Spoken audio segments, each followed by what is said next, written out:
অস্ট্রেলিয়ার বিপক্ষে টেস্ট সিরিজকে সামনে রেখে বাংলাদেশের মূল ভয়টা ছিল ব্যাটিং নিয়ে। বোলাররা বাজিমাত করে যখন অজিদের 198 রানে রুখে দিলেন, তখনও দুশ্চিন্তা স্টার্ক কামিন্স হেজলউড লায়নদের সামনে টাইগাররা দাঁড়াতে পারবে তো। শেষমেশ সব আলোচনা পণ্ড করে ডারউইন টেস্টে বোলিংয়ের মতো ব্যাটিংয়েও চোখ ধাঁধানো পারফরম্যান্স বাংলাদেশের।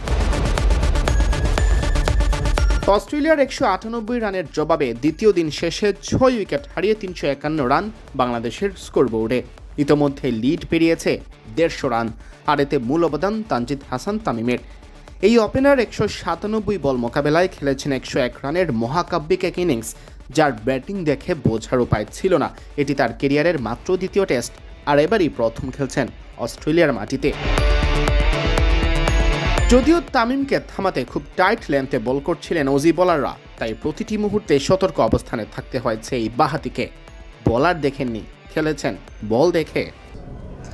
আর যেহেতু ওরা নাম্বার 1 টিম, টাফ টাইম তো অবশ্যই দিবে। বাট আমার কাছে যেটা মনে হয়েছে, ওদের এগেইনস্টে নতুন বলে খেলাটা একটু ডিফিকাল্ট ছিল। বাট আমরা চেষ্টা করেছি কীভাবে শর্ট মিনিমাইজ করে স্ট্রাইক রোটেট করা যায়, এবং চেষ্টা করেছি যে যাতে আমরা উইকেটের থেকে বাজে শট না খেলে কীভাবে একটা পার্টনারশিপ করা যায়। আপনি দেখবেন যে আমার শান্ত ভাইয়ের পার্টনারশিপ, আমার মমিনুল ভাইয়ের পার্টনারশিপ এবং মুশি ভাই শান্ত ভাইয়ের পার্টনারশিপ অনেক ভালো ছিল, যেটা আসলে ভালো একটা রান করতে অনেক হেল্প করছে।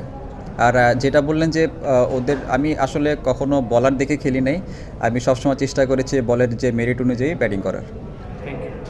টেস্টকে বলা হয় ধৈর্যের খেলা, তবে আধুনিক ক্রিকেটে টেস্টেও ওয়ানডে মেজাজে ব্যাট চালাতে হয় কখনো কখনো। তামিম 2-এর মিশ্রণ ঘটিয়েছেন তার কেরিয়ারের প্রথম সেঞ্চুরির ইনিংসটিতে। ওয়ানডে ফরম্যাটের মাইন্ডসেট নিয়ে খেললেও প্রয়োজনের সময় ধৈর্যও দেখিয়েছেন। আমাকে যখন টেস্ট টিমে নেওয়া হয় তখন আমাকে সবাই অনেক আমার মেসেজটা ক্লিয়ার করে দিয়েছিল আমাকে, যে আমি কিভাবে খেলবো। তো আমার কাছে মনে হয় যে আমি যেভাবে নর্মালি ওডিআইয়ে যেভাবে ব্যাটিং করি, আমি জাস্ট সেম মাইন্ডসেট নিয়ে এখানে আসছি এবং সেম মাইন্ডসেট নিয়ে খেলার চেষ্টা করেছি। যেহেতু তারা আমাকে কোনো বাজে বল করে না কিংবা অতটা রুম দেয় নাই, অনেক টাইট লাইনে বল করছে, তো আমি চেষ্টা করেছি যে যত বেশিক্ষণ ধৈর্য নিয়ে খেলা যায়, কি পেশেন্স নিয়ে খেলা যায়, তো এটাই চেষ্টা করেছি। অস্ট্রেলিয়ার বিপক্ষে খেলবেন আর স্লেজিং সহ্য করবেন না, তা তো হয় না। তার উপর খেলা যদি হয় অস্ট্রেলিয়ার মাটিতে, আরও বেশি চড়াও থাকে অজিরা। অস্ট্রেলিয়ার ক্রিকেটাররা স্লেজিং করবেন বা উত্ত্যক্ত করবেন, সে প্রস্তুতি আগেই নিয়ে রেখেছিলেন তিনি।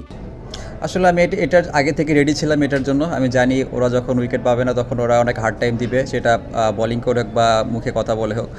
বাট ওরা করেছে কিছুটা, অতটা করে নাই। বাট আমি চেষ্টা করেছি, যেহেতু আমি আগে থেকে রেডি ছিলাম, অতটা আমি গুরুত্ব দেই না জিনিসটা।